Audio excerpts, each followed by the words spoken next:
The Evil Within 2 takes you back to another nightmare through the eyes of Sebastian Castellanos. It's better than the first, but it still has some issues that hold it back from being the Silent Hill 2-like masterpiece that it so desperately wants to be.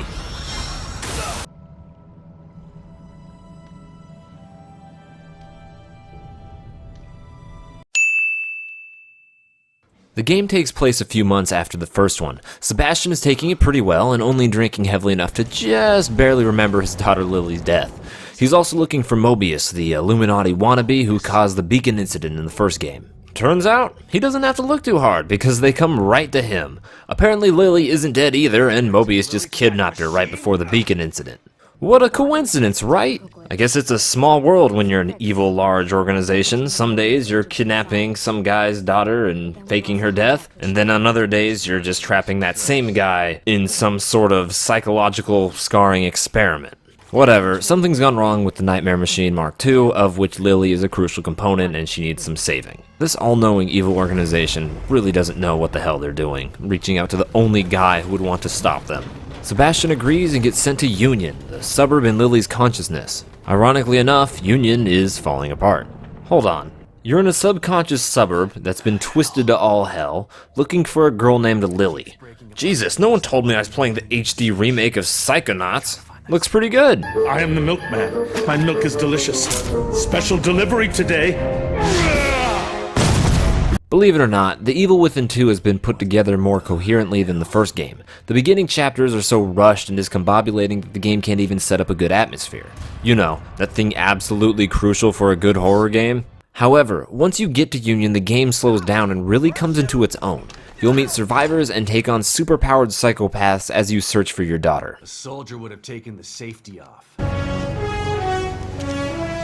The setting can change at a drop of a hat, and Evil Within 2 uses Union as a grounding point so the player isn't too confused when these setting shifts happen. This allows the game to have a wide array of set pieces and locations to play through that the first title had, but in a more connected and oriented fashion. In addition to Union, you also explore medieval dungeons and creepy art studios. Each building feels unique and is different enough so you never know what to expect around the next corner. Because of this, searching around never gets tedious and it really makes the broken ghost town feel tense and surreal. Sebastian and his past are the real focus of the game's story. He may be bland and generic as far as tragic main characters go, but I'll be damned if I didn't care about his struggle as time went on. Although every other character is even more boring and not given nearly enough time to come into their own, so by comparison you're kind of forced to care about Sebastian. Thematically, The Evil Within 2 is about accepting your past in order to move on. However, its execution is downright pathetic, especially during the pivotal moment when he finally learns to forgive himself. Or maybe it's better to say moments as in plural. It's my fault. I failed you. I couldn't save Lily from the fire. I failed everyone. It wasn't your fault. You have to stop torturing yourself. She's right. She's always been right. It's their fault, not mine. They took everything from me. I didn't start any of this, but I'm gonna finish it. 12 seconds later. It's all my fault. I can't. It's not your fault. You're right. That goddamn son of a bitch. This is what he wants. Trying to make me feel guilty. But he's the one who did this, not me. It's so bad, it hurts. From laughter. The story wants to be good, but it holds itself back by letting spectacle overshadow logic.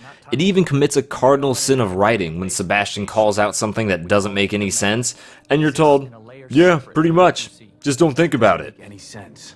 Fortunately for you, it doesn't have to make sense. Fuck it, you might as well not think about it, or you might start to ask yourself why couldn't Mobius give Sebastian a gun in the beginning of the game. They know something's wrong because the search team didn't come back, plus clothes and other inanimate objects transferred over just fine. Really starting to question the foresight of the whole evil organization right now. Thankfully, the gameplay is better. I wouldn't necessarily call it survival horror at its finest, but it's pretty damn fun. Imagine if Resident Evil 4 had stealth and more open world areas, at least if you chose the normal difficulty. If you pick hard, then the game will become full-on survival horror. Action is quick when you're shooting and tense when you're sneaking, since the nearsighted enemies look around like a businessman watching porn at work. And it's because of that, things can get hairy quickly once an enemy sees you. Their chaotic movements also make the sniper rifle you get early on more useless than your handgun.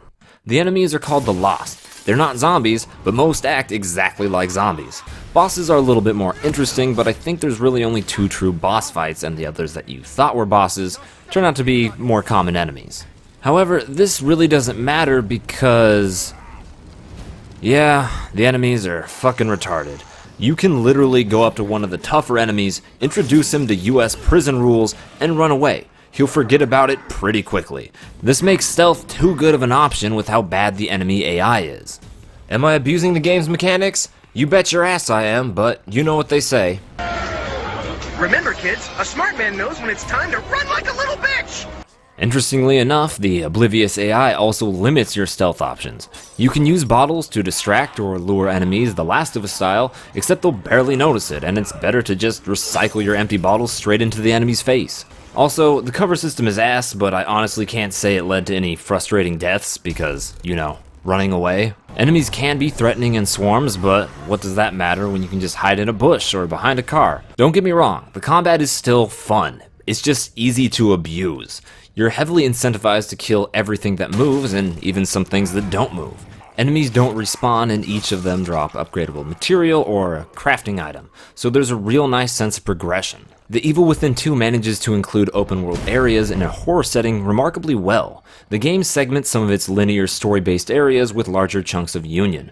You'll be kicking down doors like a Mormon meeting a neighborhood quota and smashing crates like Crash Bandicoot. That's because most houses and streets have some goodies hidden away, and there's usually a side quest or 2 scattered about. I'm also a fan how The Evil Within 2 doesn't go overboard with its side quests, and the map is not nearly as cluttered as, say, your typical Ubisoft game. You can even use the video game basics of environmental traps. Water, meet electric bolt. Oil? Fuck. Alright, you get the idea. You also have pretty much infinite inventory space for crafting materials. Bullets and health are capped, but who really cares when you have almost 200 pouches of gunpowder by the end of the game? The crafting is pretty simple, so I was okay with it, and I did like the touch of crafting on the spot costing a bit more material, so you have to actually plan ahead before you go out into the wild. You also don't really have to worry about health too often because the bases have coffee, which literally gives you life. For these reasons, The Evil Within 2 isn't really scary, but it's still fun. Okay, minus the ghost lady, she's creepy as fuck. The game also has some questionable design choices, almost like the developers were experimenting, but didn't want to completely scrap their hard work. There's one instance where Sebastian jarringly goes into a first-person mode for just a portion of the game, but it's never even brought back up again. Also, does Union import their axes from China? They break after one fucking hit. You wanna know what's harder than the human skull? Trees! The thing axes are supposed to be used on. Small gripes aside, the game definitely has a fair share of flaws, but it's still fun at the end of the day. The trippy suburban setting with exciting and free gameplay kept me coming back for more. For everything The Evil Within 2 stumbles on, it makes up for with strong core gameplay mechanics, well-designed levels, and a more serviceable narrative. Just don't expect a nomination at an award show for Best Story. The Evil Within 2 gets a B-. Well, I hope you guys enjoyed the video. Sorry if my voice was kind of low throughout the whole review.